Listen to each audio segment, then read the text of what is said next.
예, 제 룻기를 읽고 나서가 이제 사무엘상이지 않습니까? 룻기를 읽고 나서 사무엘상을 읽으면 늘 좀 어색한 것이 저에게는 있습니다. 왜냐하면 사사기를 읽고 룻기를 다 읽고 나면 뭔가 희망에 차면서 끝나거든요. 룻기의 마지막은 다윗의 이름으로 끝을 맺습니다. 그렇기 때문에 이 다윗의 이름을 이렇게 볼 때 어둡던 그 사사 시대가 뭔가 이제 다 끝나가는 것 같은 느낌이 들어요. 뭔가 찬란한 다윗 왕가의 이야기가 이게 등장하는 것이 맞지 않는가. 뭔가 밝은 어떤 이야기가 룻기 이후에 시작되는 것이 낫지 않을까라는 그런 생각이 있기 때문입니다. 그런데 사무엘상의 분위기는 뭔가 이 한 줄기 빛을 삼켜버리는 어둠 같다는 생각을 좀 해봤습니다. 다윗의 이름에서 시작했던 어떤 그 희망이 그 희망의 한 줄기 빛이 사라져가는 것 같은 그것이 사무엘상 지금 1장의 내용 같다라는 생각이 들었습니다. 왜냐하면 사무엘상 시작은 한 여인의 불임의 이야기로 시작하고 있기 때문입니다. 슬픔과 어떤 이 고통으로 가득한 한 여인의 이야기가 사무엘상을 여는 이야기다라는 것에서 뭔가 이 룻기의 마지막과 어울리지 않는 것 같은 그런 느낌이 들곤 했습니다. 사무엘상의 이야기를 여는 이 한나라는 여인은 어떤 여인인가? 오늘 보면 그녀는 유력한 집안의 그 남자에게 시집간 여인입니다. 엘가나라고 하는 그가 유력하다라는 것은 1장 1절 한 절을 가득히 그의 족보에 대해서 이야기를 하고 있기 때문입니다. 그리고 이 여인은 남편에게 극진한 사랑을 받았던 여인입니다. 그런데 반전이 일어나죠. 그런 그에게 무엇이 없습니까? 자녀가 없습니다. 무자한 여인이라고 이야기합니다. 아이를 낳지 못하는 여인이라고 이야기를 합니다. 얼마나 오랜 시간 이 여인이 아이가 없었는지는 오늘 본문에서 그리고 1장에서 나타나지는 않습니다. 다만 아마도 짧지 않은 시간이었을 것이다 생각이 들어요. 왜냐하면 이 사절을 보면 이렇게 나와 있어요. 엘가나가 제사를 드리는 날에는 제물의 분깃을 그 안에 분인나와 그 모든 자녀에게 주고라고 되어 있습니다. 그 모든 자녀에게 줬다라는 건 분인나의 자녀가 한둘은 아니란 얘기입니다. 그죠? 때문에 분인나가 많은 자녀를 낳기까지 지금 이 한나에게는 자녀가 없었습니다. 짧은 시간은 아니었을 것이에요. 분명히 짧지 않은 시간 동안 한나가 슬픔과 애통한 시간을 분명히 보내고 있었을 것이다 생각이 듭니다. 근데 이 한나의 상황이 사실 당시 이스라엘의 영적 상황과 이스라엘 상황과 비슷했습니다. 다르지 않았습니다. 이스라엘이 그 사사기를 시작할 때 얼마나 화려하게 시작합니까? 여호수아서에서 그 가나안을 정복하는 이야기로 여호수아가 시작되고, 근데 사사기 초반만 해도 분위기가 참 좋습니다. 그런데 점점 그 사사기의 내용이 어떻습니까? 점점 이 나선형을 그리면서 점점 타락해가는 모습을 보게 됩니다. 뒤에 나오는 사사들의 질도 점점 떨어져 가는 것을 보게 돼요. 더구나 블레셋은 그 이스라엘 가나안 지역의 해안 지역을 다 차지하고 이제는 이스라엘이 어찌해 볼 수 없는 세력으로 어찌해 볼 수 없는 국가로 성장한 것이 사사기의 내용들이었습니다. 그리고 단지파라는 그 단지파는 자신들에게 주어졌던 제비 뽑았던 영토도 잃어버리고 다른 지역을 점령해서 그곳을 단이라고 이야기를 하고 그곳에 자신 터전을 잡는 것을 사사기에서 볼 수가 있습니다. 그만큼 이스라엘에게 지금 이스라엘의 상황에 희망이 보이지 않는 그런 상황입니다. 어떤 의미에서 이 한나가 불임의 상황이 언제 끝날지 모르는 것과 같이 이 이스라엘에게 닥쳤던 이 어둠이 짙게 깔린 이 상황이 언제 끝날지 모르는 그런 상황인 거예요. 이스라엘의 상황이나 한나의 상황이나 별반 다르지 않았습니다. 근데 저는 이게 한나의 상황 그리고 이스라엘의 상황뿐만 아니라 우리 인생 중에 또 언제고 만나는 상황이 아닐까 생각이 들었습니다. 우리 인생이 기쁨으로만 가득하면 얼마나 좋겠습니까? 그렇죠? 그러나 우리가 사는 이곳에서의 삶이 녹록지가 않습니다. 기쁨의 이야기보다 슬픔의 이야기가 많은 게 여기서의 삶이 아닌가 생각이 듭니다. 편안한 삶보다 불편하고 고단한 삶의 이야기가 더 많았던 것이 우리네 인생의 이야기가 아닐까 생각이 들어요. 저의 어머니의 인생을 옆에서 보면 꼭 그렇다라는 생각이 들고, 또 주변 사람들의 인생의 이야기를 들어보면 기쁠 때보다 슬픈 일이, 편안한 날보다 고단하고 힘들었던 날들이 더 길었던 이야기를 듣기 때문입니다. 저는 한나라고 해피한 삶을 꿈꾸지 않았을까. 그는 이 엘가나라는 이 남자에게 시집갈 때 정말 행복한 그 날들을 꿈꿨을 것이다 생각이 들어요. 유력한 집에 시집을 갔고, 그리고 얼마나 지극하고 극진하게 사랑해준 남편을 만났잖아요. 엘가나 꿈꾸지 않았을까요? 이쁜 아들, 딸들 낳고서 그렇게 이 유력한 집안에서 행복한 삶을 꿈꾸지 않았을까요? 이 한나가 어떻게 꿈을 꿨겠습니까? 자신이 애못나는 여인이 될 줄을 어떻게 꿈꿨겠습니까? 그리고 분인나라는 여자를 만나서 이렇게까지 수욕과 치욕을 당하며 모욕을 당하며 고통의 삶을 살 거라고 이 한나가 상상이나 했겠습니까? 때문에 우리가 생각하고 인정해야 될 건 뭐냐면, 우리의 인생 속에 이 불임의 때가 닥친다는 것입니다. 원하지 않은 이 불임의 때가, 아무 희망이 보이지 않는, 시간이 멈춰버린 것만 같은 그때가 다가올 수 있다라는 것이죠. 그렇다면 이럴 때 우리가 어떻게 해야 할까? 그리고 하나님께서는 이 한나의 이야기를 통해 이스라엘에게, 그리고 오늘날 우리 성도들에게 무엇을 말씀하시려고 하시는 것일까 생각해 봐야겠어요. 오늘 본문을 보면 한나의 고통을 누가 시작하게 하셨습니까? 누가 시작하게 하셨다라고 이야기를 하고 있죠? 하나님 여호와이십니다. 여호와께서 성태치 못하게 하시니라고 되어 있습니다. 성경은 이게 매우 과감하게 표현하고 있어요. 한나의 고통의 원인 제공자가 여호와 하나님이시다라고 이야기를 하고 있는 겁니다. 굉장히 과감한 표현이죠. 그런데 여러분, 이걸 반대로 생각하시면 어떤 말도 되냐면, 회복해 하실 수도 있는 분은 그럼 누구시냐입니다. 회복해 하실 수도 있는 분이 그럼 누구시냐라는 거예요. 여호와 하나님이시지 않느냐. 고통과 불임의 때를 주신 것도 하나님이시라면 출산의 때를 주시는 건 또 누구실 수 있느냐? 하나님이실 수 있다라는 이야기입니다. 하나님께서 한나의 이야기를 통해서 이스라엘과 오늘날 성도들에게 희망이 보이지 않는 슬픔으로 가득한 날들을 보내고 있느냐? 그 날들 내가 보낸 것이다 라고 이야기하시지만, 동시에 이렇게 말씀하시는 것 같아요. 그러나 기억하라, 그 날들을 역전시키는 것도 내가 할 일이다. 그러니 나를 의뢰해라. 그러니 나를 의뢰해라. 나 의뢰하기를 포기하거나 단념하지 말아라. 그것이 오늘 이 본문에서 하나님께서 이 한나의 이야기를 통해 우리에게 전하시고 말씀해 오시려고자 하시는 그 주된 메시지가 아닐까 생각합니다. 그래서 오늘 본문에서 우리는 이것을 생각해 보고자 합니다. 우리의 고통과 회복의 정점에 계신 여호와 의뢰하기를 우리는 그러면 어떻게 멈추지 않을 수 있을까? 그분을 의뢰하고 그분을 신뢰하고 그분께 나아가야 하는데, 그분이 우리의 고통도 주신 분이시지만 우리를 회복해 하실 그 유일한 한 길이신데, 그분을 그럼 의뢰하는 것을 어떻게 하면 멈추지 않을 수 있을까?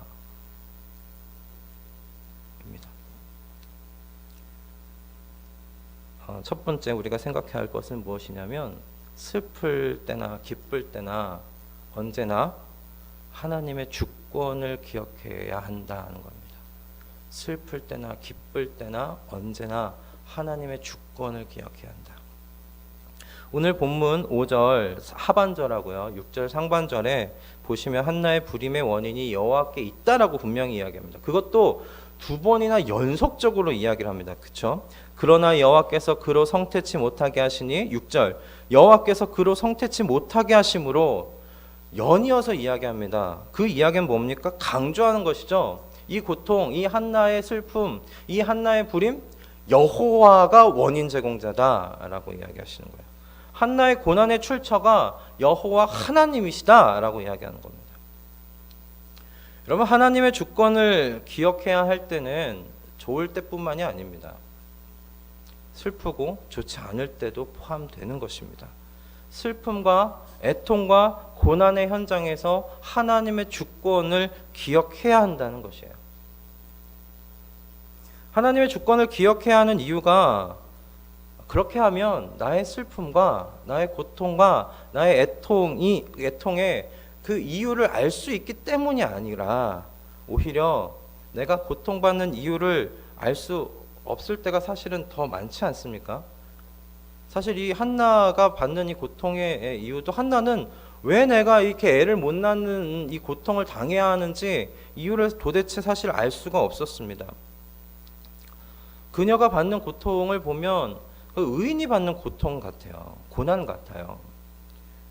여러분, 오늘 본문을 보면 남편 엘가나가 실로에 올라가서 매년 제사를 드리고 있다라고 하고 있습니다.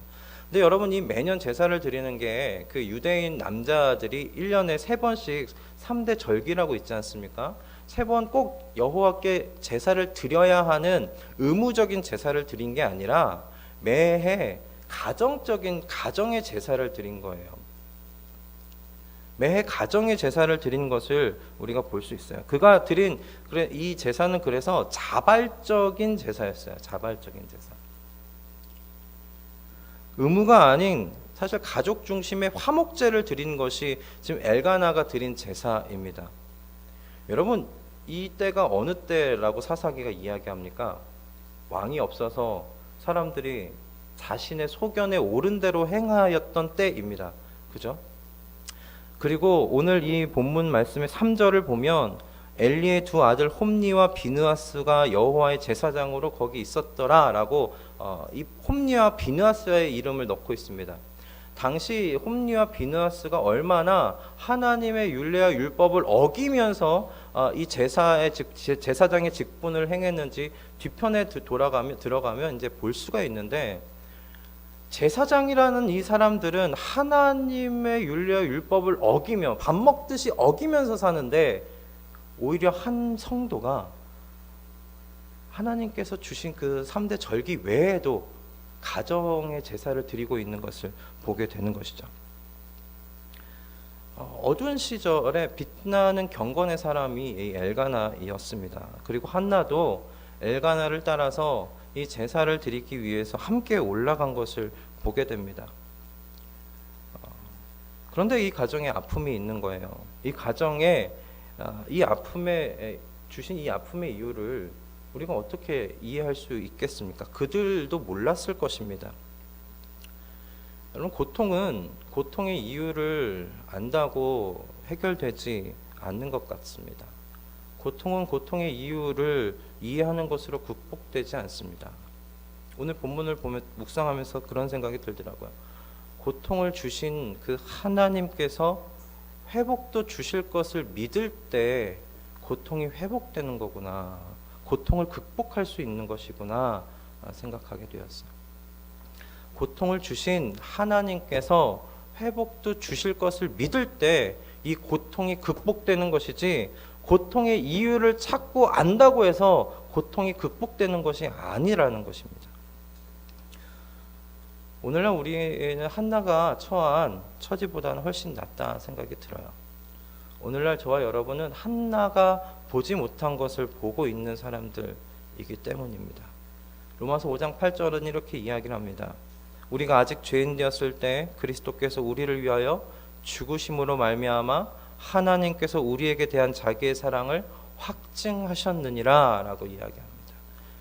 그리고 고린도전서 10장 13절에서는 이렇게 이야기합니다. 하나님은 신실하십니다. 새 번역입니다. 여러분이 감당할 수 있는 능력 이상으로 시련을 겪는 것을 하나님은 허락하지 않으십니다. 하나님께서는 시련과 함께 그것을 벗어날 길도 마련해 주셔서 여러분이 그 시련을 견뎌낼 수 있게 해주십니다. 여러분, 고통이 다가왔을 때, 불임의 현장에 있을 때 불임의 이유를, 고통의 이유를 이해해 보려고 노력하지 마시기를 바랍니다. 우리는 하나님의 그 크신 계획과 뜻을 알 수가 없습니다. 다만 우리가 먼저 할 수 있는 것은 무엇이냐면 이 고통도 하나님께서 주신 것입니다 라는 고백입니다. 이 고통도 하나님께서 주신 것입니다 라는 인정입니다. 아프고 힘들지라도 여러분, 여기가 출발입니다. 여기서 출발해야 합니다. 여기서 출발하지 않으면 우리는 다음으로 넘어갈 수가 없어요. 고통도 하나님께서 주신 것이라면 그러면 회복도 하나님의 주권 아래 있겠네요 라고 하는 이 믿음까지 우리가 나아갈 수가 없습니다. 여러분, 우리가 죄인 되었을 때 하나님께서 아들을 희생하심으로 하나님 우리를 향한 그 사랑을 확증해 주신 그 선하신 하나님을 믿고 그 선하신 약속에 기대어 보는 것입니다. 한나의 인생의 결말이 한나의 손에 있지 않았습니다. 영적 암흑기를 보내고 있었던 이스라엘의 운명이 이스라엘의 손에 달려 있었던 게 아니라는 이야기입니다. 하나님의 손에 그 결정에 달려 있었다라는 것입니다. 마찬가지로 우리의 인생의 결정이 우리의 손 안에 있지 않습니다. 우리의 인생의 결정이 하나님의 주권 아래 있음을 고백하는 이 아침 되시기를 주님의 이름으로 축원드립니다. 여호와 하나님께서 붙잡고 계십니다. 그러니 그분을 의뢰하기를 멈추지 마십시오. 그분을 끊임없이 바라고 그분을 끊임없이 소망하고 그리고 그분을 끊임없이 의뢰하는 것에 게을러지지 아니하는 저와 여러분 다 되기를 주님의 이름으로 축원드립니다. 아멘.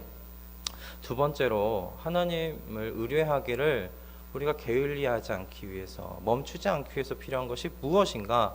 두 번째는 희망이 보이지 않는 이 불임의 현장, 그곳에 우리가 서 있거든 예배의 승부를 보라는 것입니다. 예배의 승부를 봐야 한다는 겁니다. 오늘 본문의 한나를 보면 참 안타깝습니다. 매해 드리는 가정 제사는 이 화목제로 드렸음이 분명해요. 왜냐하면 제사로 드린 제물의 분깃을 지금 각 가족에게 나누는 모습을 오늘 그 4절에서 볼 수 있기 때문입니다. 4절과 5절에서 화목 제물을 그렇게 나누었거든요.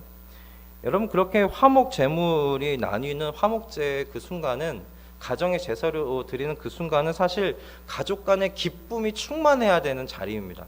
가족 간의 그 연대가 정말 끈끈해지는 그 시기입니다. 그런데 한나에게 있어서 매해 제사 드리는 날은 어떤 날이었습니까? 고통당하는 날이었습니다. 분인나가 한나에게 엘가나가 갑절에 분깃을 주는 것을 보면서 마음에 분한 거예요.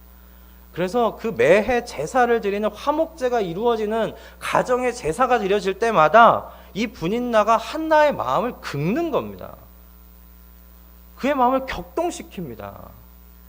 기쁨이 충만해야 되는 그곳에서, 가족들이 화목해지고 연대가 끈끈해져야 되는 그곳에서 오히려 한나는 고통을 당하고 있다고요.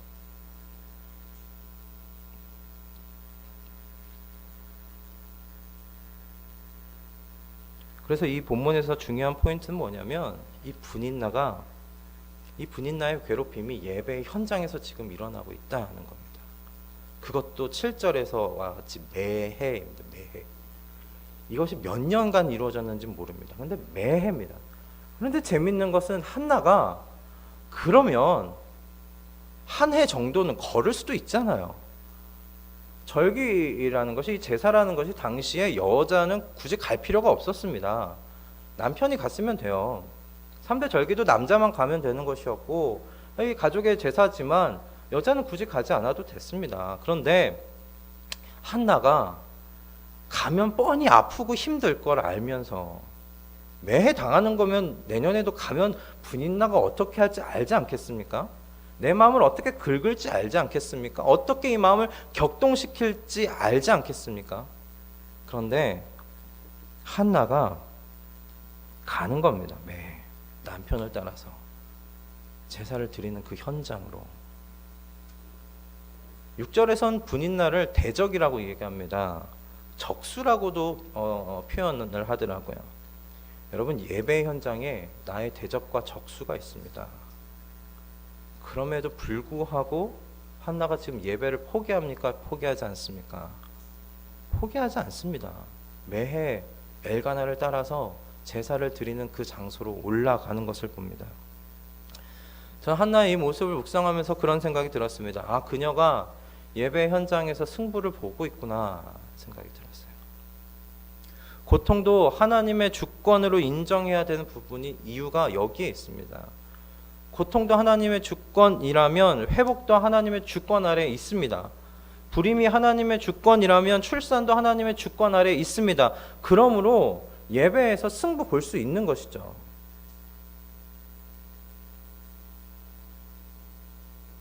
그렇지 않습니까?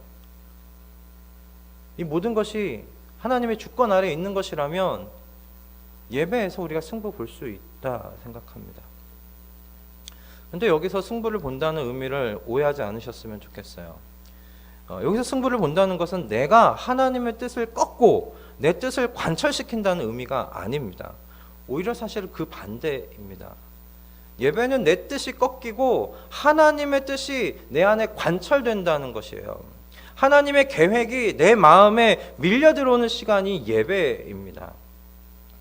이유가 설명되지 않는 그 고통을 떠나게 해달라며 시작했던 그 기도가 어느샌가 주님, 내 뜻대로 하지 마옵시고 주의 뜻대로 하옵소서 라고 기도가 바뀌는 것이 예배인 줄을 믿습니다.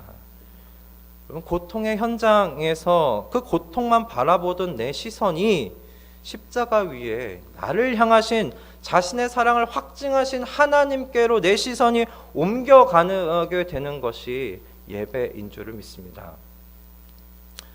한나가 얼마나 그 예배 현장에서 여호와 하나님께 기도했을까요? 오늘 저희 본문을 읽지 않은 다음번 때의 본문이긴 하지만 이제 9절 이후로 한나의 서원 기도가 나옵니다. 여러분, 한나가 기도를 이때만 한 번 했겠습니까? 매해 올라갈 때마다 하나님께 부르짖고 기도하고 기도하지 않았겠습니까? 절실하게 기도했을 것입니다. 그런데 11절에서 드디어 한나가 하나님께 서원 기도를 드립니다. 하나님께서 아들을 주신다면 그의 평생을 하나님께 드리겠습니다. 저는 그 본문도 묵상하면서 그런 마음이 들었어요. 이 기도가 쉽지 않은 기도다. 이 기도가 그날 당일날 이 마음에 어떤 감동이 일어서 그날 그냥 뱉은 기도가 아니다. 무자했던 여인 아닙니까? 무자했던 여인에게 아들이 나왔습니다. 그 아들 끼고서 평생 키우고 싶은 욕심이 어찌 어미의 마음 가운데 없겠습니까?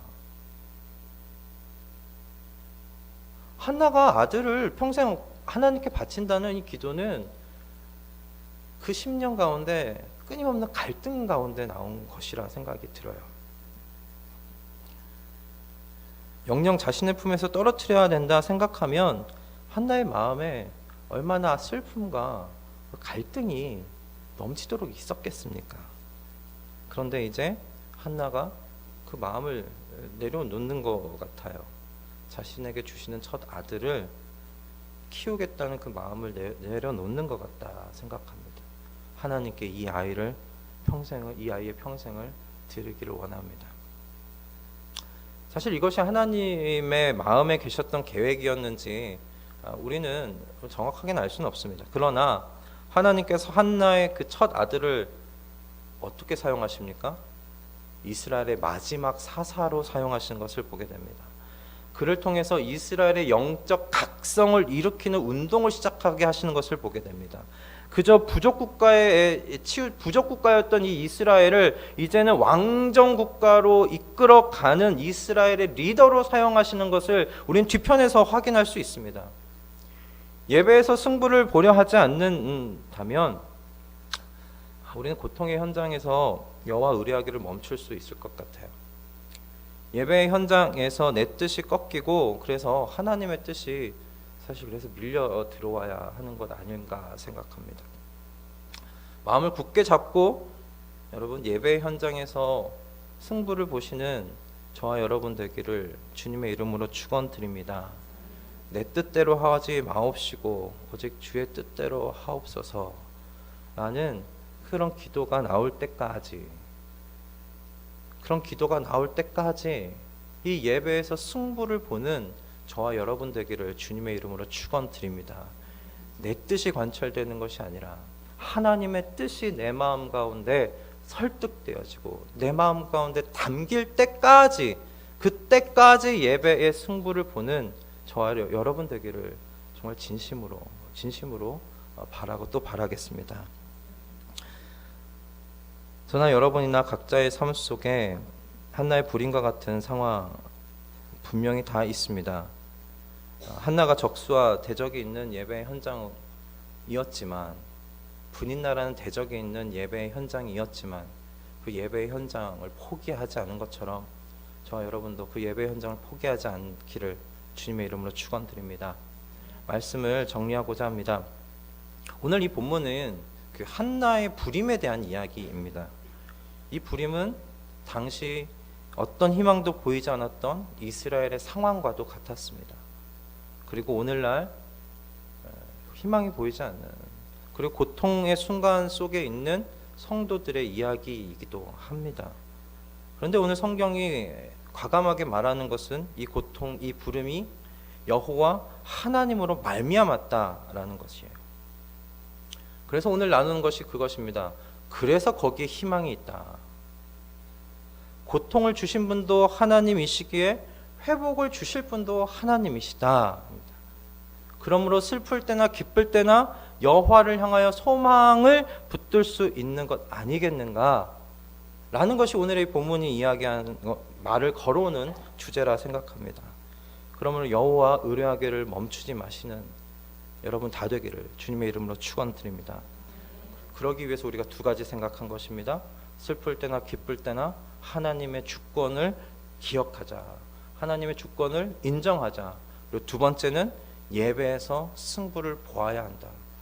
이 승부를 본다는 것이 다른 의미가 아니라 하나님의 뜻이 내 뜻이 되는 그 순간까지 하나님의 계획이 내 마음 가운데 물밀듯 들어오는 그때까지 예배에서 승부를 보아야 한다는 것입니다. 여러분 이 시간이 분명히 호락호락하지 않을 것입니다. 한나에게 예배의 장소에 대적이 있었던 것처럼 우리의 예배 현장에도 대적이 분명히 있을 수 있습니다. 그 대적을 넘어서는 저와 여러분 다 되기를 바랍니다. 그래서 여호와 의뢰하기를 멈추지 않는 저와 여러분 되기를 주님의 이름으로 축원드립니다. 오늘 한나 이야기를 묵상하면서 마지막으로 이런 생각이 들었어요.